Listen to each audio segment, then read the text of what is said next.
manyumba mengine, nipange police station pale, niwajengee shule mpya, niweke pale hospitali, tuwe na city mzuri hapa Hachas Post.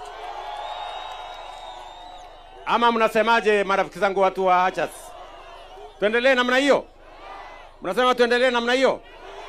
Na nishamwambia contractor wa hapa, hii manyumba tunajenga hapa tunahitaji zaidi ya vijana 500 wa kufanya hii kazi. Na hawa vijana wote wawe vijana wa hapa Hachas Post. Vijana wa hapa ndio watafanya hii kazi. Vijana wa hapa Hachas Post, mko tayari ama mko tayari? Vijana mko tayari ama mko tayari? Mutajituma?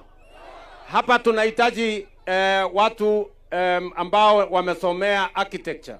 Tunahitaji engineers, tunahitaji masons, tunahitaji carpenters, tunahitaji electricians, tunahitaji hata watu ya mkono. Nyinyi mko ama hamko bwana? Mnanielewa? Tunaelewana? Vile vile tumekubaliana ya kwamba wakati tunajenga haya manyumba, sio hapa Hachas Post peke yake. Tunajenga manyumba zingine kule Wamba, tunajenga nyumba zingine kule Maralal, tunajenga nyumba zingine kule Baragoi. Tunataka kubadilisha Samburu County. Serikali ya Kenya tumetoa bilioni 7.4 ya mambo ya affordable housing, ya masoko pamoja na hostels ya watu wa Samburu County. Samburu hoye! Samburu hoye! Si tuko hapa na Technical Training College ya vijana. Pia nimemwambia waziri hapa Alice Wahome, pia hapo tumetoa milioni 300 kujenga hostels ya vijana wa college yetu ya Samburu hapa. Vijana muko? Tunataka hawa vijana waishi mahali pazuri, ndio wasome vizuri, tuwe na engineers, tuwe na architects, tuwe na quantity surveyors, tuwe na electricians, tuwe na masons na wale wengine wote watakao tusaidia kujenga taifa letu la Kenya. Tumekubaliana? Tumekubaliana?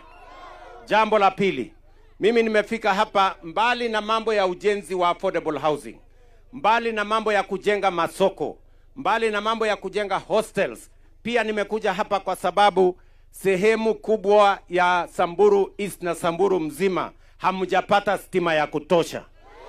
Ni kweli ama si kweli? Ni kweli ama si kweli?